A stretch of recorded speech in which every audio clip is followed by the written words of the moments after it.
प्रभु जीशुंक मधुमय नाम धन्यवाद दिए कारण से आमान को अनुग्रह करी एपर्यंत जगत रे बंचिबार सुजोग देइछंती।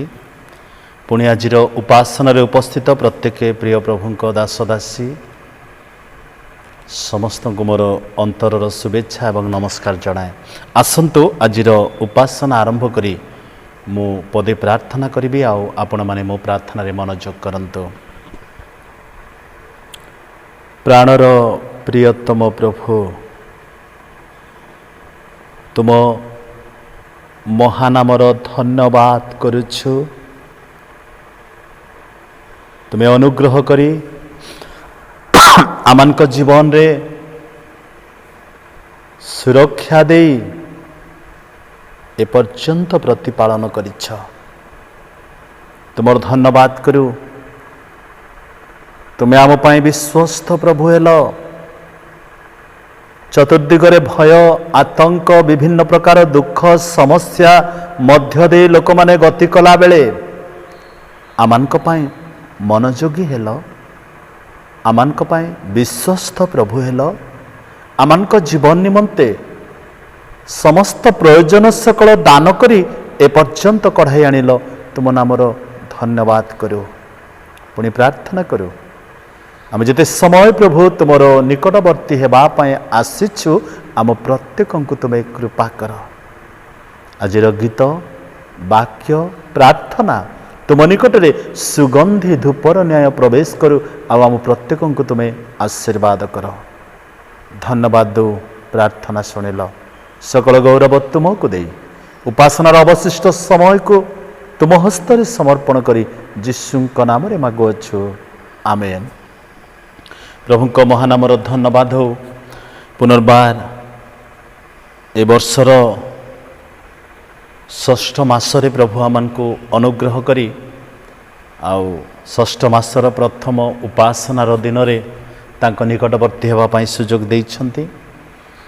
वास्तव रे प्रभुंक दया आमानक जीवन रे अति महत आउ से आमानक पाई विश्वस्त अटंती। चतुर्दिगरे अनेकंकर विषय जिते बड़े शुणुछे अनेकंक जीवन रे आज प्रकृत आनंद हजि जाइछे किंतु आमानक पाए प्रभुंक दया अति प्रचुर। तांको अनुग्रह अति महत। तांकर विश्वस्तता अतुलनीय आउ सेथिपाई आमने जगत रे बंचिबार सुजोग अधिकार पाइछु। तेणु आसु से सत्य जीवंत आउ न्यायवान प्रभुंक निकट रे समर्पित होई आमे गोटे छोट गीत गाइबा तापरे वाक्य मध्य को जिबा। मु आशा करे गीत आपण माने जानती। सियोन उपासना संगीत तार 15 पृष्ठार आउ 46 नंबर गीत बा आत्मिक गीतिमाला रे मध्य आपण पाइबे 15 पृष्ठारे तार 46 नंबर गीत जाग जाग कर तांक प्रशंसा गान। जाग जाग कर तांक प्रशंसा गान। जाग जाग कर तांक प्रशंसा गान। प्रति प्राते तांक दया चिर नूतन। जाग जाग कर तांक प्रशंसा गान। अगणित पाप तोर करन्ति क्षमा।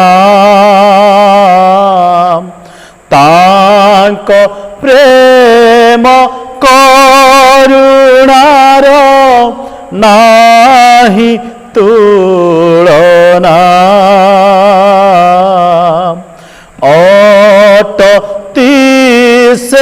ଦୟାମୟ କ୍ରୋଧରେ ଧୀର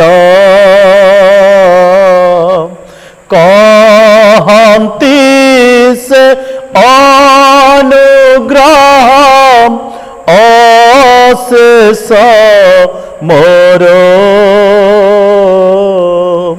ଧନ୍ୟ ତାଙ୍କ ନାମ ଧନ୍ୟ ତାଙ୍କ ନାମ ଧନ୍ୟ ତାଙ୍କ ନାମ ଧନ୍ୟ ତାଙ୍କ ନାମ ପ୍ରତି ପ୍ରାତେ ତାଙ୍କ ଦୟା ଚିର ନୂତନ ଜାଗ ଜାଗ କର ତାଙ୍କ ପ୍ରଶଂସା ଗାନ ବଞ୍ଚି ଥିବା ଯେତେ ଦିନ ଏ ଜଗତରେ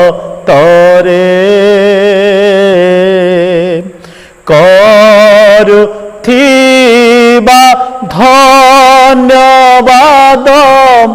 ଆନନ୍ଦ ସ୍ୱରେ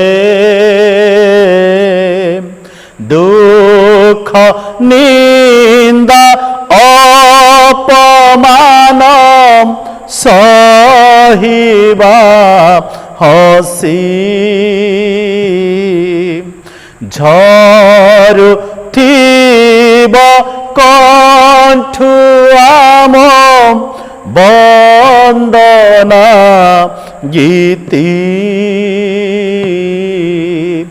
ଧନ୍ୟ ତାଙ୍କ ନାମ ଧନ୍ୟ ତାଙ୍କ ନାମ ଧନ୍ୟ ତାଙ୍କ ନାମ ଧନ୍ୟ ତାଙ୍କ ନାମ ପ୍ରତି ପ୍ରାତେ ତାଙ୍କ ଦୟା ଚିର ନୂତନ ଜାଗ ଜାଗ କର ତାଙ୍କ ପ୍ରଶଂସା ଗାନ ଜାଗ ଜାଗ କର ତାଙ୍କ ପ୍ରଶଂସା ଗାନ। ଧନ୍ୟବାଦ। ବାସ୍ତବରେ ପ୍ରତି ପ୍ରାତେ ତାଙ୍କ ଦୟା ଆମମାନଙ୍କ ପାଇଁ ଚିରନୂତନ। ତେଣୁ ଗୀତ ରଚକ ଏ ସ୍ଥାନରେ କୁହନ୍ତି, ଅଗଣିତ ପାପ ତୋର କରନ୍ତି କ୍ଷମା, ତାଙ୍କ ପ୍ରେମ କରୁଣାର ନାହିଁ ତୁଳନା। ଅଟନ୍ତି ସେ ଦୟାମୟ କ୍ରୋଧରେ ଧୀର, କହନ୍ତି ସେ ଅନୁଗ୍ରହ ଅଶେଷ ମୋର। ତେଣୁ ସଦାପ୍ରଭୁଙ୍କର ଅଶେଷ ଅନୁଗ୍ରହ ହେତୁ, ଅଶେଷ ଦୟା ହେତୁ ଆଉ ତାଙ୍କର ଆଶୀର୍ବାଦ ହେତୁ ଆମମାନେ ଆଜି ପର୍ଯ୍ୟନ୍ତ ଜଗତରେ ସୁରକ୍ଷିତ ଅଛୁ। ପ୍ରଭୁଙ୍କ ନାମ ଧନ୍ୟ ହେଉ, ପ୍ରଭୁଙ୍କ ନାମ ଗୌରବାନ୍ୱିତ ହେଉ। ଆସନ୍ତୁ ଆଜିର ଧ୍ୟାନ ନିମନ୍ତେ ଆମମାନଙ୍କର ଅତି ପରିଚିତ ଅଂଶ ମୁଁ ଆପଣମାନଙ୍କ ପାଇଁ ପଢ଼ିବି। ବିଳାପ ପୁସ୍ତକ ତାର 3 ଅଧ୍ୟାୟ ତାର 22 ଏବଂ 23 ପଦ। ଜିରିମିୟଙ୍କ ବିଳାପ ତାର 3 ପର୍ବ 22 ଏବଂ 23, 24, 25 ଏହି 4ଟି ପଦ ମୁଁ ପଢ଼ିବି। ଆମ ସହିତ ଆପଣମାନେ ଈଶ୍ୱରଙ୍କ ବାକ୍ୟ ପ୍ରତି ମନୋଯୋଗୀ ହୁଅନ୍ତୁ। ସଦାପ୍ରଭୁଙ୍କର ବିବିଧ ଦୟା ସକାଶୁ ଆମ୍ଭେମାନେ ବିନଷ୍ଟ ହୋଇନାହୁଁ, କାରଣ ତାହାଙ୍କର କରୁଣା ଶେଷ ହୁଏ ନାହିଁ। ସେସବୁ ପ୍ରତି ପ୍ରଭାତରେ ନୂତନ, ତୁମ୍ଭର ବିଶ୍ୱସ୍ତତା ମହତ୍। ମୋର ପ୍ରାଣ କୁହେ, ସଦାପ୍ରଭୁ ମୋହର ବାଣ୍ଟ ସ୍ୱରୂପ, ଏଥିପାଇଁ ମୁଁ ତାହାଙ୍କଠାରେ ଭରସା ରଖିବି। जो माने सदाप्रभुଙ୍କ ପାଇଁ ଅପେକ୍ଷା କରନ୍ତି, ଯେଉଁ ପ୍ରାଣ ତାହାଙ୍କର ଅନ୍ୱେଷଣ କରେ ତାହା ପ୍ରତି ସେ ମଙ୍ଗଳମୟ ଅଟନ୍ତି। ପ୍ରଭୁ ଏ ପଠିତ ବାକ୍ୟରେ ଏବଂ ଶ୍ରବଣରେ ଆମ ପ୍ରତ୍ୟେକଙ୍କୁ ଆଶୀର୍ବାଦ କରନ୍ତୁ। ଯେତେବେଳେ ଆମମାନେ ବର୍ତ୍ତମାନର ପରିସ୍ଥିତିକୁ ଲକ୍ଷ୍ୟ କରୁଛୁ ଆଉ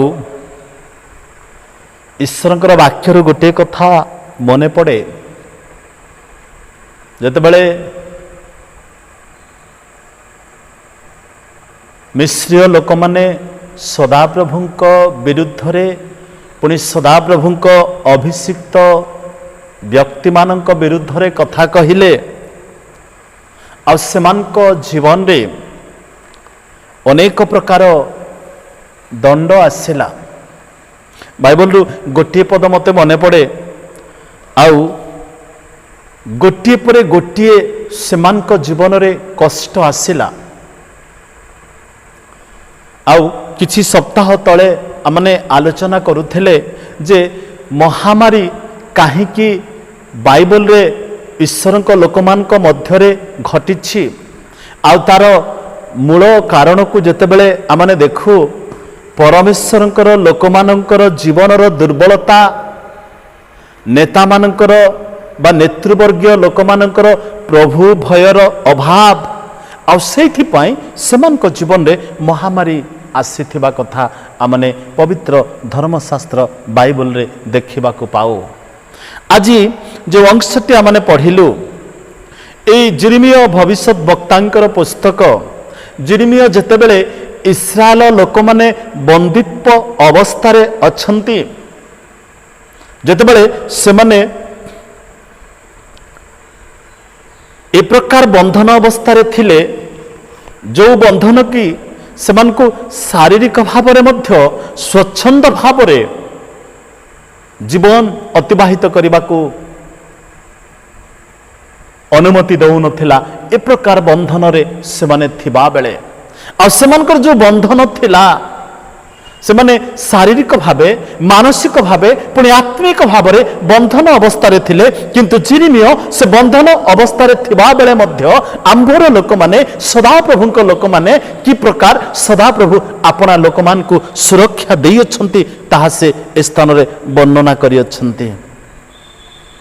ଜିରିମିୟ ତାର 3:1 ଦେଖୁଛୁ ଯେ ତାହାଙ୍କ କ୍ରୋଧ ରୂପ ପାଞ୍ଚଣ ଦ୍ୱାରା କ୍ଲେଶ ଦେଖିଅଛି ମୁଁ ସେହି ମନୁଷ୍ୟ, ସେ ମୋତେ ଆଲୁଅରେ ନୁହେଁ ଅନ୍ଧକାରରେ ଚଳାଇ ଅଛନ୍ତି। ସେ ନିଶ୍ଚୟ ମୋ ବିରୁଦ୍ଧରେ ଦିନଯାକ ଆପଣା ହସ୍ତ ପୁନଃ ପୁନଃ ଫେରାଇ ଅଛନ୍ତି। ସେ ମୋହର ମାଂସ ମୋହର ଚର୍ମ ଜୀର୍ଣ୍ଣ କରିଅଛନ୍ତି, ସେ ମୋହର ଅସ୍ଥି ସବୁ ଭାଙ୍ଗି ପକାଇ ଅଛନ୍ତି। ଏଠି ଜିରିମିୟ କହୁଛନ୍ତି, ଯେଉଁ ବ୍ୟକ୍ତି ସଦାପ୍ରଭୁଙ୍କର କ୍ରୋଧ ରୂପକ ପାଞ୍ଚଣକୁ ଦେଖିଅଛି, ଯେଉଁ ବ୍ୟକ୍ତି ସଦାପ୍ରଭୁଙ୍କ କ୍ରୋଧ ରୂପ ପାଞ୍ଚଣ ଦ୍ୱାରା କ୍ଲେଶ ଦେଖିଅଛି, ମୁଁ ସେ ପ୍ରକାର ମନୁଷ୍ୟ। ତେଣୁ ତାହାଙ୍କୁ କୁହାଯାଏ ୟୁପିଂ ପ୍ରଫେଟ୍, ବିଳାପ କରିବା ଭବିଷ୍ୟତ ବକ୍ତା। ଆଉ ସେ ଇସ୍ରାଏଲ ଲୋକମାନଙ୍କର ବନ୍ଧନ ଅବସ୍ଥାରେ ଥିବାବେଳେ ସେ ଭବିଷ୍ୟତ ବାକ୍ୟ ପ୍ରଚାର କରୁଛନ୍ତି ଯେ ସଦାପ୍ରଭୁ ସେମାନଙ୍କ ଜୀବନରେ କି ପ୍ରକାର ଆଶୀର୍ବାଦ ବା ସୁସ୍ଥତା ବା ସୁରକ୍ଷା ଦେଇଛନ୍ତି, ତାହା ତାର 22, 23 ଆଉ 24, 25 ପଦରେ ଉଲ୍ଲେଖ କରନ୍ତି। ପ୍ରଭୁ ସବୁବେଳେ ବିଶ୍ୱସ୍ତ। ଆପଣ ଯେତେବେଳେ ଦେଖିବେ ଯେ ଦ୍ୱିତୀୟ ପୁସ୍ତକରେ, ଆଉ ସଦାପ୍ରଭୁ ଇସ୍ରାଏଲ ଲୋକମାନଙ୍କୁ କହିଲେ, ଯଦି ତୁମମାନେ ଈଶ୍ୱରଙ୍କ ବାକ୍ୟରେ ମନୋଯୋଗ କରିବ, ତାହାଙ୍କର ରବରେ ଶ୍ରବଣ କରିବ, ଆଉ ତାହାଙ୍କ ପ୍ରତି ଫେରିବ, ଆଉ ସେ ବିଶ୍ୱସ୍ତ ପ୍ରଭୁ ହେବେ। ଆଉ ଲେଖା ଅଛି, ବର୍ଷର ଆରମ୍ଭରୁ ବର୍ଷର ଶେଷ ପର୍ଯ୍ୟନ୍ତ ସେ ତୁମମାନଙ୍କୁ କଢ଼ାଇ ନେବେ। ଦ୍ୱିତୀୟ 11-12 ପଦରେ ଲେଖା ଅଛି। ହେଲେ ପ୍ରଭୁ ଆପଣା ବାକ୍ୟରେ ସର୍ବଦା ବିଶ୍ୱସ୍ତ। କିନ୍ତୁ ଯେତେବେଳେ ଆମେ ବାକ୍ୟରୁ ଦେଖୁ, ସେହି ଦେଶ ବିଷୟରେ ସଦାପ୍ରଭୁ ତୁମ୍ଭ ପରମେଶ୍ୱର ମନୋଯୋଗ କରନ୍ତି। ବର୍ଷର ଆରମ୍ଭରୁ ବର୍ଷର ଶେଷ ପର୍ଯ୍ୟନ୍ତ ସଦାପ୍ରଭୁ ତୁମ୍ଭ ପରମେଶ୍ୱରଙ୍କ ଦୃଷ୍ଟି ତହିଁ ଉପରେ ସର୍ବଦା ଥାଏ। ଏଠି ଇସ୍ରାଏଲ ଲୋକମାନଙ୍କୁ ମୂଷା କହୁଛନ୍ତି ତୁମେ ଯେଉଁ ଦୁଗ୍ଧ ମଧୁ ପ୍ରବାହିତ ପରମେଶ୍ୱରଙ୍କର ମନୋନୀତ ସ୍ଥାନକୁ ଦେଶକୁ ଯିବ, ସେହି ଦେଶରେ ସଦାପ୍ରଭୁଙ୍କର ଆଶୀର୍ବାଦ ଅଛି। ଆଉ ସେ ବର୍ଷର ଆରମ୍ଭରୁ ବର୍ଷର ଶେଷ ପର୍ଯ୍ୟନ୍ତ ତୁମମାନଙ୍କୁ ସୁରକ୍ଷା ଦେବେ। ବାସ୍ତବରେ এই ଜଗତର ପରିସ୍ଥିତି ଅତି ଜଟିଳ, ହେଲେ ଆମମାନଙ୍କୁ କିନ୍ତୁ ପ୍ରଭୁ ଜାନୁଆରୀ ମାସରୁ ଏ ମେ ମାସର ଶେଷ ପର୍ଯ୍ୟନ୍ତ ସୁରକ୍ଷା ଦେଲେ। ପ୍ରଭୁଙ୍କ ନାମ ଧନ୍ୟ ହେଉ। ତେଣୁ ଆଜିର ଅଳ୍ପ ସମୟ ଚିନ୍ତା ମୁଁ ଆପଣମାନଙ୍କ ପାଇଁ କହିବାକୁ ଚାହେଁ, ବର୍ଷର ଆରମ୍ଭରୁ ବର୍ଷର ଶେଷ ପର୍ଯ୍ୟନ୍ତ ପ୍ରଭୁ ଆପଣଙ୍କ ପୁଣି ମୋ ଜୀବନରେ ବିଶ୍ୱସ୍ତ ଅଟନ୍ତି। ଇସ୍ରାଏଲ ଲୋକମାନେ ଯେତେବେଳେ ମିଶରରେ ବାସ କରୁଥିଲେ, ଆଉ ମିଶରରୁ ଯେତେବେଳେ ସେମାନେ ବାହାର ହୋଇ ଆସିଲେ, ପଥ ମଧ୍ୟରେ ଗୋଟିଏ ଆଶା ସେମାନଙ୍କର ଅଛି ଯେ ଆମେ ସେଇ ଦୁଗ୍ଧମଧୁ ପ୍ରବାହିତ କିଣାନ୍ ଦେଶରେ ପ୍ରବେଶ କରିବା। କାରଣ ସଦାପ୍ରଭୁ କହିଛନ୍ତି ସେଇ ଦେଶରେ ତୁମେ ବାସ କରିବା ବେଳେ ତୁମର ପରମେଶ୍ୱର ତୁମର ସଙ୍ଗୀ ହେବେ। ପଥ ମଧ୍ୟରେ ସେମାନଙ୍କର ମନେ ଅଛି, ହୃଦୟ ମଧ୍ୟରେ ସେ ଚିନ୍ତା ଅଛି ଯେ ଆମେ ଗୋଟେ ଉତ୍ତମ ସ୍ଥାନକୁ ଯାଉଛେ, କିନ୍ତୁ ପଥ ମଧ୍ୟରେ ପରମେଶ୍ୱରଙ୍କ ବିରୁଦ୍ଧରେ କଥା କହିବାରୁ ସେମାନେ ପଛାଉ ନାହାନ୍ତି। କିନ୍ତୁ ଯେଉଁ ସାଂସାରିକ ଦେଶ ମିଶରରେ ସେମାନେ ବାସ କରୁଥିଲେ, ସେ ସାଂସାରିକ ଦେଶ ସଂସାରର ବିଷୟ ମିଶରର ବିଷୟ ସେମାନଙ୍କ ମନ ମଧ୍ୟରେ ବାରମ୍ବାର ପରମେଶ୍ୱରଙ୍କ ଠାରୁ ସେମାନଙ୍କୁ ଦୂରକୁ ନେଇଯାଉଛି। ଯେଉଁ ମିଶରରେ ସେମାନେ ଦାସ୍ୟକର୍ମ କରୁଥିଲେ, ଯେଉଁ ମିଶରରେ ସେମାନେ ପରମେଶ୍ୱରଙ୍କ ବିରୁଦ୍ଧାଚରଣ କାର୍ଯ୍ୟ କରୁଥିଲେ, ସେହି ମିଶର କଥା ସେମାନେ ମନରେ ପକାଉଛନ୍ତି। ଆଉ ଯେଉଁ କିଣାନ୍, ଯେଉଁ ଆତ୍ମିକ ଦେଶ, ସେ ଆତ୍ମିକ ଦେଶରେ ତୁମେ ଯେତେବେଳେ ପ୍ରବେଶ କରିବ, ସଦାପ୍ରଭୁ ତୁମ ସହିତରେ ପରମେଶ୍ୱର ହେବେ, ଏକଥା ମୂଷା ଇସ୍ରାଏଲ ଲୋକମାନଙ୍କୁ କହୁଛନ୍ତି। ପ୍ରିୟ ପ୍ରଭୁଙ୍କ ଲୋକମାନେ, ମହାମାରୀ ଆସିଛି ସତ କଥା, ଦୁର୍ଭିକ୍ଷ ମଧ୍ୟ ଆସିଛି ସତ କଥା, ଅନେକ ପରିବାର ଆଜି ଉଜୁଡ଼ି ଯାଇଛି, ଅନେକ ପରିବାରରେ ଦୁଃଖ, କିନ୍ତୁ ସେ ପ୍ରଭୁ ଆପଣଙ୍କ ପାଇଁ ମୋ ପାଇଁ ବିଶ୍ୱସ୍ତ ପ୍ରଭୁ। ସେ ବର୍ଷର ଆରମ୍ଭରୁ ଆଜି ପର୍ଯ୍ୟନ୍ତ ଆପଣା ଲୋକମାନଙ୍କୁ ତତ୍ପ ନେଇଅଛନ୍ତି, ଯତ୍ନ ନେଇଅଛନ୍ତି। ତେଣୁ ସେ ଆମମାନଙ୍କ ପ୍ରତି ତାହାଙ୍କର ଦୃଷ୍ଟି, ସଦାପ୍ରଭୁଙ୍କ ଦୃଷ୍ଟି ଆପଣଙ୍କ ଉପରେ ରହିଛି।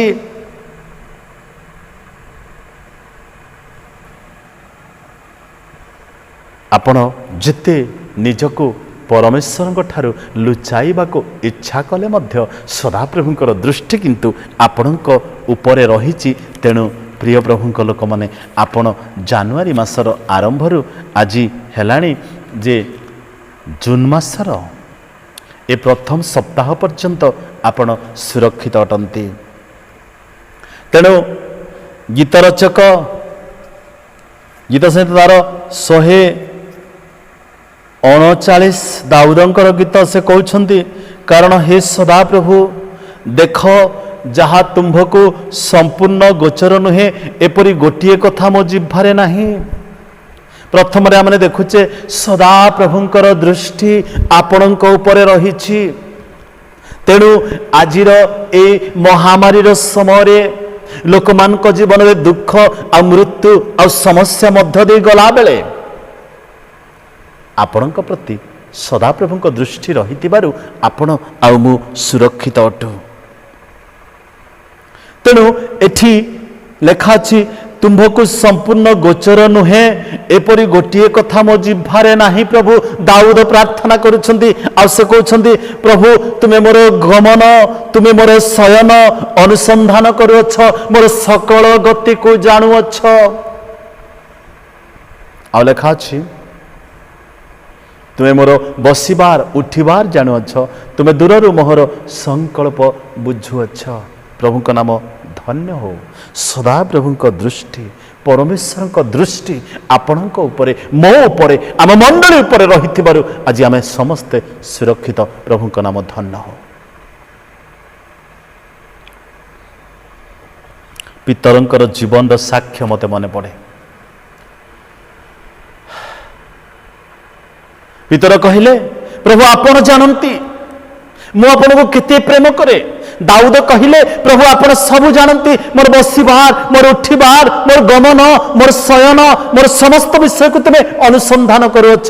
ଆଉ ମୋ ଶରୀରରେ, ମୋ ଜୀବନରେ ଏ ପ୍ରକାର ଗୋଟିଏ ହେଲେ ବିଷୟ ନାହିଁ ଯାହା ତୁମ ଦୃଷ୍ଟିରେ ଅଗୋଚର ଅଟେ। ତୁମ ଦୃଷ୍ଟିରେ ସବୁ ବିଷୟ ଗୋଚର ଅଟେ ପ୍ରଭୁ। ସଦାପ୍ରଭୁଙ୍କର ଦୃଷ୍ଟି, କାରଣ ସଦାପ୍ରଭୁ ଆମମାନଙ୍କୁ ବ୍ୟକ୍ତିଗତ ଭାବରେ ଜାଣନ୍ତି, ଆମମାନଙ୍କୁ ପାରିବାରିକ ଭାବରେ ଜାଣନ୍ତି, ଆମମାନଙ୍କୁ ମାଣ୍ଡଳିକ ଭାବରେ ଜାଣନ୍ତି। ତେଣୁ ଗୀତ ସଂହିତା 139:4 ଦାଉଦ କହିଲେ, ପ୍ରଭୁ ମୋ ଜୀବନରେ ଏ ପ୍ରକାର କୌଣସି ବିଷୟ ନାହିଁ ଯାହା ତୁମ ଦୃଷ୍ଟିରେ ଅଗୋଚର। ପ୍ରଭୁ ଆପଣଙ୍କୁ ଜାଣନ୍ତି, ଆଉ ପରମେଶ୍ୱରଙ୍କର ଦୃଷ୍ଟି ଆପଣଙ୍କ ଉପରେ ଥିବାରୁ ଆପଣ ଆଉ ମୁଁ ଆଜି ସୁରକ୍ଷିତ। ସଦାପ୍ରଭୁଙ୍କର ଦୃଷ୍ଟି,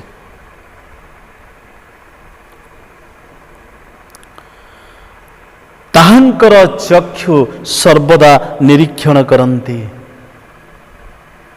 ଯେଶାୟା ପୁସ୍ତକ ତାର 49:15 ଲେଖାଯାଏ,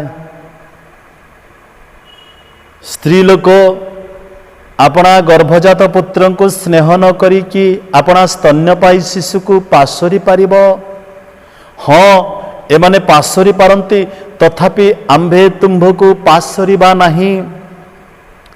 ଦେଖ, ଆମ୍ଭେ ଆପଣା ହସ୍ତଦ୍ୱୟର ପାପୁଲିରେ ତୁମ୍ଭର ଆକୃତି ଲେଖିଅଛୁ, ତୁମ୍ଭର ପ୍ରାଚୀର ସର୍ବଦା ଆମ୍ଭ ସମ୍ମୁଖରେ ଅଛି। ଏ ସ୍ଥାନରେ ଲେଖାଯାଏ, ସଦାପ୍ରଭୁଙ୍କର ଚକ୍ଷୁ, ସଦାପ୍ରଭୁଙ୍କର ଦୃଷ୍ଟି ସର୍ବଦା ଆପଣା ଲୋକମାନଙ୍କ ଠାରେ ଥାଏ। ଆଉ ଏ ସ୍ଥାନରେ ଈଶ୍ୱରଙ୍କ ବାକ୍ୟ ଆମକୁ କୁହେ, ଏ ପ୍ରକାର ସମୟ ଆସିବ ଯେ ଆପଣା ମାତା, ଯେଉଁ ମାତା କି ସନ୍ତାନ ସନ୍ତତିକୁ ଗର୍ଭରେ ଧାରଣ କରି ପ୍ରସବ କରିଥାଏ, ହୁଏତ ଅନେକ ସମୟରେ ସେମାନେ ପାଶୋରି ପାରନ୍ତି, କିନ୍ତୁ ସଦାପ୍ରଭୁ ଆପଣଙ୍କୁ କିମ୍ବା ମୋତେ କେବେ ସେ ଭୁଲି ନାହାନ୍ତି। ତାହାଙ୍କର ଦୃଷ୍ଟି ଆମମାନଙ୍କ ଜୀବନ ନିମନ୍ତେ ରହିଛି। ତେଣୁ ପ୍ରଭୁଙ୍କ ନାମ ଧନ୍ୟ ହେଉ। ମହାମାରୀର ସମୟରେ ସେ ଆପଣା ଲୋକମାନଙ୍କର ତତ୍ପ ନେବା ପ୍ରଭୁ ହୋଇଅଛନ୍ତି, ଆପଣା ଲୋକମାନଙ୍କର ଯତ୍ନ ନେଇଅଛନ୍ତି। ଆଉ ଆମମାନଙ୍କ ଜୀବନରେ ଏ ପ୍ରକାର କୌଣସି ଅମଙ୍ଗଳର ବିଷୟ ଘଟି ନାହିଁ। ତେଣୁ ଗୀତ ସଂହିତା 103 ଲେଖା ଅଛି, ସେ ତୁମ୍ଭର ଅଧର୍ମ ସବୁ କ୍ଷମା କରନ୍ତି, ସେ ତୁମ୍ଭର ରୋଗ ସବୁ ସୁସ୍ଥ କରନ୍ତି, ସେ ବିନାଶରୁ ତୁମ୍ଭ ଜୀବନକୁ ମୁକ୍ତ କରନ୍ତି। ପ୍ରଭୁଙ୍କ ନାମ ଧନ୍ୟ ହେଉ। ଆମମାନଙ୍କ ପାଇଁ ସଦାପ୍ରଭୁ ଏତେ ବିଶ୍ୱସ୍ତ, ଆମମାନଙ୍କର ସମସ୍ତ ଅଧର୍ମ କ୍ଷମା କଲେ। ତେଣୁ ମୁଁ ଗୀତରେ ଗାଉଥିଲି ଯେ ଆସନ୍ତୁ, ଯେତେ ଦିନ ବଞ୍ଚିଥିବା ତାଙ୍କର ଧନ୍ୟବାଦ କରିବା ଆନନ୍ଦ ସ୍ୱରରେ, କାରଣ ସଦାପ୍ରଭୁଙ୍କର ଦୃଷ୍ଟି, ତାହାଙ୍କର ଚକ୍ଷୁ ଆମମାନଙ୍କ ଉପରେ ରହିଛି। ତେଣୁ ଏ ମହାମାରୀର ସମୟରେ ମଧ୍ୟ ଆମେ ସୁରକ୍ଷିତ ଅଛୁ। ତେଣୁ ଲେଖା ଅଛି,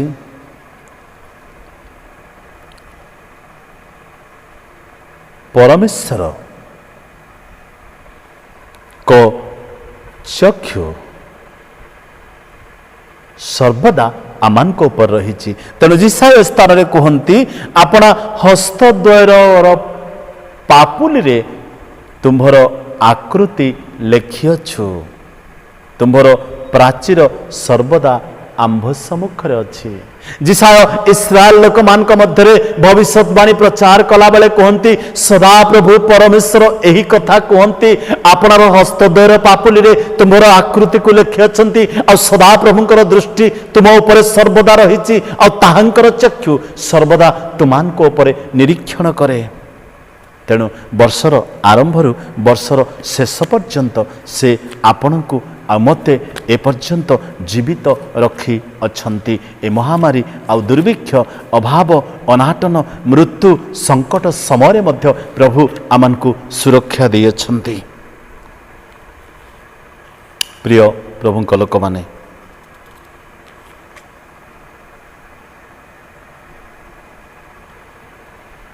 ଆପଣ ଜାଣନ୍ତି ପ୍ରଭୁଙ୍କ ଦୃଷ୍ଟି ଆପଣଙ୍କ ଜୀବନରେ ରହିଛି। ଯୀଶୁ କହିଲେ, ତୁମାନଙ୍କର ମସ୍ତକର ସମସ୍ତ କେଶ ହିଁ ଗଣାଯାଇଛି, ଭୟ କର ନାହିଁ, ତୁମାନେ ଅନେକ ଘର ଚଟିଆ ଠାରୁ ଶ୍ରେଷ୍ଠ।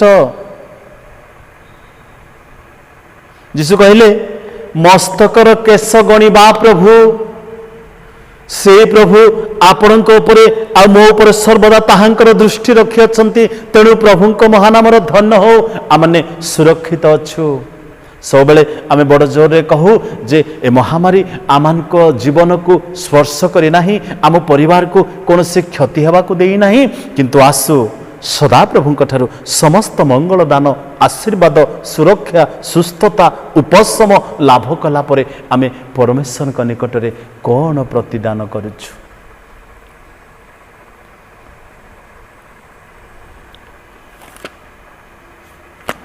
ରୋମିଓ ପୁସ୍ତକ ତାର 8 ଅଧ୍ୟାୟରେ ପାଉଲ ରୋମିଓ ମଣ୍ଡଳର ଲୋକମାନଙ୍କ ନିକଟକୁ ପତ୍ର ଲେଖିଲା ବେଳେ କହିଲେ, ଯେଉଁମାନେ ଈଶ୍ୱରଙ୍କୁ ପ୍ରେମ କରନ୍ତି, ଯେଉଁମାନେ ତାହାଙ୍କ ସଂକଳ୍ପ ଅନୁସାରେ ଆହୁତ ହୋଇଅଛନ୍ତି, ଈଶ୍ୱର ଯେ ସମସ୍ତ ବିଷୟରେ ସେମାନଙ୍କର ମଙ୍ଗଳ ସାଧନ କରନ୍ତି, ଏହା ଆମ୍ଭେମାନେ ଜାଣୁ। କାରଣ ଯେଉଁମାନଙ୍କୁ ସେ ପୂର୍ବରୁ ଜାଣିଥିଲେ, ସେମାନଙ୍କୁ ତାହାଙ୍କ ପୁତ୍ରଙ୍କ ପ୍ରତିମୂର୍ତ୍ତିରେ ଅନୁରୂପ ହେବା ନିମନ୍ତେ ସେ ପୂର୍ବରୁ ନିରୂପଣ ମଧ୍ୟ କରିଥିଲେ, ଯେପରି ସେ ଅନେକ ଭ୍ରାତାଙ୍କ ମଧ୍ୟରେ ଅଗ୍ରଜ ହୁଅନ୍ତି। ଏଠି ପାଉଲ ମନେ ପକାନ୍ତି ଯେ ଈଶ୍ୱର ଯେଉଁମାନଙ୍କୁ ପ୍ରେମ କରନ୍ତି, ଈଶ୍ୱର ଯେଉଁମାନଙ୍କୁ ପ୍ରେମ କରନ୍ତି ଆଉ ତାହାଙ୍କ ସଂକଳ୍ପ ଅନୁସାରେ ସେମାନଙ୍କୁ ଆହୁତ କରନ୍ତି, ଆଉ ଯେଉଁମାନଙ୍କୁ ସେ ଆହୁତ କରନ୍ତି ସେମାନଙ୍କ ଜୀବନରେ ସେ ମଙ୍ଗଳ ସାଧନ କରନ୍ତି। କାରଣ ତାହାଙ୍କର ଦୃଷ୍ଟି ତାହାଙ୍କ ପ୍ରେମକାରୀମାନଙ୍କ ଉପରେ ଥାଏ, ଆଉ ସର୍ବଦା ତାହାଙ୍କର ଚକ୍ଷୁ ତାହାଙ୍କ ଲୋକମାନଙ୍କ ଉପରେ ନିରୀକ୍ଷଣ କରେ। ତେଣୁ ସେ ଯେଉଁମାନଙ୍କୁ ପୂର୍ବରୁ ଜାଣିଥିଲେ, ସେମାନଙ୍କ ଉପରେ ସଦାପ୍ରଭୁଙ୍କର ଦୃଷ୍ଟି ଆରମ୍ଭରୁ ଶେଷ ପର୍ଯ୍ୟନ୍ତ ରହିଅଛି।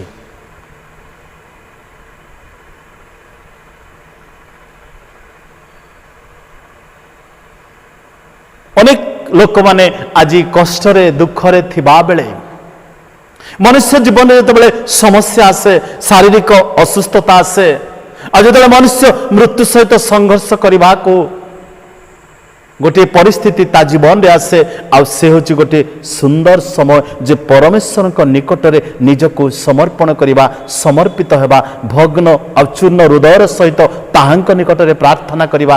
କାରଣ ସେ ଆପଣଙ୍କ ଉପରେ ତାହାଙ୍କର ଦୃଷ୍ଟି ରଖିଅଛନ୍ତି।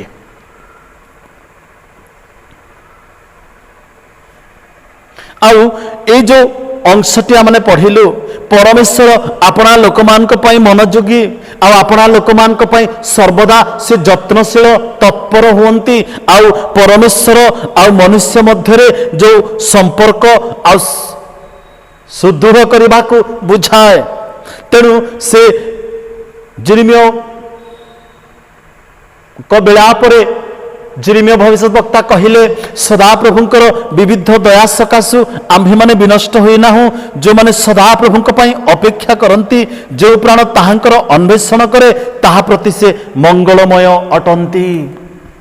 ସଦାପ୍ରଭୁ ମଙ୍ଗଳମୟ, ଯେଉଁମାନେ ତାହାଙ୍କର ଅପେକ୍ଷା କରନ୍ତି ସେମାନେ ମଧ୍ୟ ମଙ୍ଗଳମୟ। କିନ୍ତୁ ଜିରିମିୟ ଆଉ ଗୋଟିଏ କଥା କହିଲେ, ଯାହାଙ୍କ ଠାରୁ ମୁଁ ପ୍ରେମ ରୂପ ପାଞ୍ଚଣ, କ୍ରୋଧ ରୂପ ପାଞ୍ଚଣ ଦ୍ୱାରା କ୍ଲେଶ ଦେଖିଅଛି, ମୁଁ ସେଇ ମନୁଷ୍ୟ, ହେଲେ ସେ ପ୍ରଭୁଙ୍କ ନାମ ଧନ୍ୟ ହଉ, ସେ ଆମମାନଙ୍କୁ ନଷ୍ଟ ହେବାକୁ ଦେଇନାହାନ୍ତି। ସଦାପ୍ରଭୁଙ୍କର କ୍ରୋଧ ରୂପ ପାଞ୍ଚଣ ର କ୍ଲେଶ ପାଇଥିବା ବ୍ୟକ୍ତି ଏ ପ୍ରକାର କୁହନ୍ତି ଯେ ତାହାଙ୍କର ଦୟା ସକାଶୁ ଆମ୍ଭେମାନେ ବିନଷ୍ଟ ହୋଇନାହୁଁ, କାରଣ ସେ ଆମମାନଙ୍କୁ ପ୍ରେମ କରନ୍ତି। ରୋମିଓ ପୁସ୍ତକ 8:28 ଅନୁସାରେ, ଆଉ ସେ ଯାହାକୁ ପ୍ରେମ କରନ୍ତି ସେ ସେମାନଙ୍କୁ ଆହୁତ କରିଅଛନ୍ତି। ଆଉ ଯେଉଁମାନଙ୍କୁ ଆହୁତ କରିଅଛନ୍ତି ଆଉ ସେ ମଙ୍ଗଳ ସାଧନ ମଧ୍ୟ କରନ୍ତି। ତେଣୁ ସଦାପ୍ରଭୁଙ୍କର ମଙ୍ଗଳ ଦୟା ଅନୁଗ୍ରହ ସକାଶେ ଆମମାନେ ବର୍ଷର ଆରମ୍ଭରୁ ଏପର୍ଯ୍ୟନ୍ତ ସୁରକ୍ଷିତ ଅଛୁ। କାରଣ ସଦାପ୍ରଭୁଙ୍କର ଚକ୍ଷୁ ସଦାପ୍ରଭୁଙ୍କର ଦୃଷ୍ଟି ସର୍ବଦା ଆମ ସମ୍ମୁଖରେ ଅଛି। ଯେ ପ୍ରକାର ଦାଉଦ କହିଲେ, ପ୍ରଭୁ ତୁମେ ମୋର ବସିବାର ଉଠିବାର ଗମନ ଅନୁସନ୍ଧାନ କରୁଅଛ। ଦୁଃଖ ଏବଂ ସୁଖ ସବୁ ଅବସ୍ଥାରେ ପରମେଶ୍ୱର ଆମଙ୍କର ବନ୍ଧୁ, ଆମଙ୍କର ସମ୍ପର୍କ। ତେଣୁ ପ୍ରଥମ ସମ୍ପର୍କ ଯେତେବେଳେ ଆମେ ଗୀତ ସଂହିତା 103 ପଦକୁ ଦେଖୁ, ସେ ସ୍ଥାନରେ ଲେଖାଯାଏ ସଦାପ୍ରଭୁ ଆମଙ୍କର ପ୍ରଭୁ, ଯେ କି ଆମକୁ ସବୁ ଅବସ୍ଥାରେ ଆପଣାର ଲୋକ କରି ଏପର୍ଯ୍ୟନ୍ତ ତତ୍ପନେଇ ଅଛନ୍ତି। ଗୀତ ସଂହିତା 103:3 ଲେଖା ଅଛି, ସେ ତୁମ୍ଭର ଅଧର୍ମ ସବୁ କ୍ଷମା କରନ୍ତି, ସେ ତୁମ୍ଭର ରୋଗ ସବୁ ସୁସ୍ଥ କରନ୍ତି। ଏ ସ୍ଥାନରେ ଦେଖୁଛୁ ସଦାପ୍ରଭୁ ପରମେଶ୍ୱର ଆମଙ୍କର ପିତା ଅଟନ୍ତି। ଯେହେତୁ ପିତା ହିଁ ଆପଣା ପୁତ୍ର କନ୍ୟା ଆପଣା ସନ୍ତାନ ସନ୍ତତିର ଅଧର୍ମକୁ କ୍ଷମା କରିପାରନ୍ତି। ଆଉ ଏ ସ୍ଥାନରେ ଆମଙ୍କର ପ୍ରଥମ ସମ୍ପର୍କକୁ ବୁଝାଏ, ସେ ଆମଙ୍କର ପିତା, ତେଣୁ ଆମଙ୍କର ସମସ୍ତ ଅଧର୍ମ କ୍ଷମା କରନ୍ତି ଆଉ ସେ ଆମଙ୍କର ରୋଗ ସବୁ ସୁସ୍ଥ କରନ୍ତି। ଯିଶାୟା ପୁସ୍ତକ 54 ଲେଖାଯାଏ ଦ୍ୱିତୀୟ ସମ୍ପର୍କ, ସେ ହେଉଛନ୍ତି ସ୍ୱାମୀ ଆମଙ୍କର ପରମେଶ୍ୱର ଆମ ମଣ୍ଡଳୀର ମସ୍ତକ ବା ସ୍ୱାମୀ ସ୍ୱରୂପ ଅଟନ୍ତି। ସେଇଥିପାଇଁ ଆଜି ପର୍ଯ୍ୟନ୍ତ ଆମଙ୍କର ମଣ୍ଡଳୀକୁ ଆପଣାର ଇଚ୍ଛା ଅନୁସାରେ ପରିଚାଳନା କରି ଆସିଅଛନ୍ତି।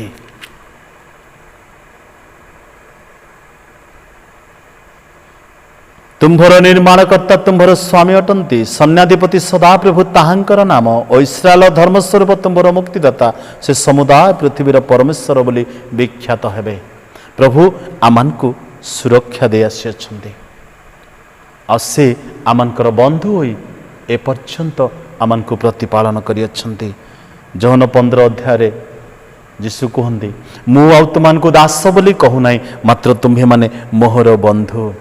ଗୀତ ସଂହିତା 23 ଅଧ୍ୟାୟରେ ଦେଖୁ ଯେ ସଦାପ୍ରଭୁ ମୋହର ପ୍ରତିପାଳକ, ସେ ଆମଙ୍କର ପ୍ରତିପାଳକ ସଦାପ୍ରଭୁ ହୋଇ ଏପର୍ଯ୍ୟନ୍ତ କରି ଆସିଅଛନ୍ତି। ଆଉ ରୋମିଓ ପୁସ୍ତକ 8:15 ଲେଖାଯାଏ, ସେ ଆମଙ୍କର ସ୍ୱାନ୍ତନାକାରୀ ଆଉ ଆମେ ହେଲୁ ତାହାଙ୍କର ଉତ୍ତରାଧିକାରୀ।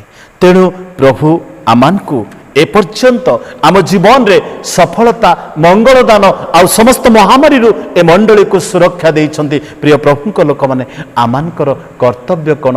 ସଦାପ୍ରଭୁଙ୍କ ପ୍ରତି ଆମେ କ'ଣ କରିବା? ଧନ୍ୟବାଦ ରୂପକ ଓଷ୍ଠାଧରର ଫଳ ନିତ୍ୟ ଉତ୍ସର୍ଗ କରୁ। ଏବ୍ରୀ ପୁସ୍ତକ 13:15 ପଦରେ ଲେଖାଯାଏ।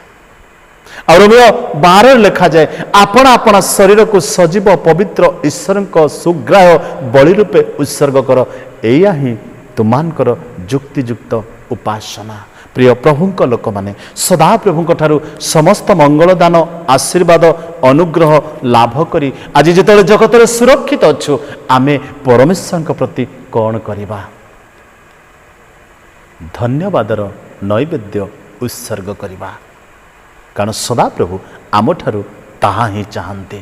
ଏ ମହାମାରୀ ସମୟରେ ଆପଣା ଲୋକମାନଙ୍କର ତତ୍ତ୍ୱ ନେଲେ। ମହାମାରୀ ତାଙ୍କ ଲୋକମାନଙ୍କୁ ସ୍ପର୍ଶ କରିବାକୁ ସୁଦ୍ଧା ସେ ଦେଲେ ନାହିଁ। ଯଦି ସ୍ପର୍ଶ କରିଛି ସେମାନଙ୍କୁ ଜୀବିତ ରଖିଲେ। ଏଇଥିପାଇଁ ରଖିଲେ ଯେଭଳି ଆମେ ସଦାପ୍ରଭୁଙ୍କର ପ୍ରଶଂସା କରୁ। ପ୍ରଭୁ ଆମ ପ୍ରତ୍ୟେକଙ୍କୁ ଏ ସଂକ୍ଷିପ୍ତ ଚିନ୍ତାରେ ଆଶୀର୍ବାଦ କରନ୍ତୁ। ପୁଣି ଆଗାମୀ ଦିନମାନଙ୍କରେ ପରମେଶ୍ୱରଙ୍କ ନିମନ୍ତେ ପ୍ରସ୍ତୁତ ହେବା ପାଇଁ ତାହାଙ୍କର ଆତ୍ମା ଆମମାନଙ୍କୁ ସାହାଯ୍ୟ କରୁ। ଆସନ୍ତୁ ଆମମାନେ ପ୍ରାର୍ଥନା କରି ଆଜିର ଉପାସନା ଶେଷ କରିବା। ସ୍ୱର୍ଗୀୟ ପ୍ରଭୁ, ତୁମର ଧନ୍ୟବାଦ କରୁ। ତୁମେ ଆମମାନଙ୍କୁ ଅନୁଗ୍ରହ କଲ, ତୁମ ନିକଟକୁ ଆସିବାକୁ ଦେଲ। ପୁଣି ପ୍ରାର୍ଥନା କରୁ ଆଗାମୀ ଦିନମାନଙ୍କରେ ଏ ମଣ୍ଡଳୀର ପ୍ରତ୍ୟେକ ପରିବାରକୁ ପ୍ରଭୁ ତୁମ ନିକଟରେ समर्पित हेबार मन दियो तुम निकटरे धन्यवादर नैवेद्य उत्सर्ग करिवार मन दियो आउ ए महामारी समय प्रभु तुमको स्वामी भावरे ग्रहण करी मस्तक भावरे ग्रहण करी पिता भावरे ग्रहण करी आमने तुमर अधीनता को स्वीकार करी आग को बढ़िबा से अनुग्रह मंडलीर प्रत्येक को तुम्हें दान कर धन्यवाद दो प्रार्थना शुणिल सकल गौरव महिमा संभ्रम केवल तुमको दे जीशुଙ୍କ नामरे मागुअछु आमेन। आह्यामान स्वर्गस्थ पिता तुम नाम पवित्र बोली मान्य हो तुम राज्य आसु जेपरि स्वर्ग सेपरि पृथ्वी तुम इच्छा सफल हो आज आमान को प्रयोजन आहार दियो आम जेपरि निज अपराधी मान को क्षमा करिअछु सेपरि आमान अपराध सकल क्षमा कर परीक्षा आमान आण नाही मात्र मंद रक्षा कर जन राज्य पराक्रम गौरव जुगे जुगे तुम्भर आमेन। पिता ईश्वर प्रेम पुत्र प्रभु जीशु अनुग्रह पवित्र धर्मात्मा शांति शक्ति सुमधुर सहभागिता इस समय तुम आगमन पर्यंत आम प्रत्येक सहित संगे संगे हेउंतु आमेन। समस्त को नमस्कार।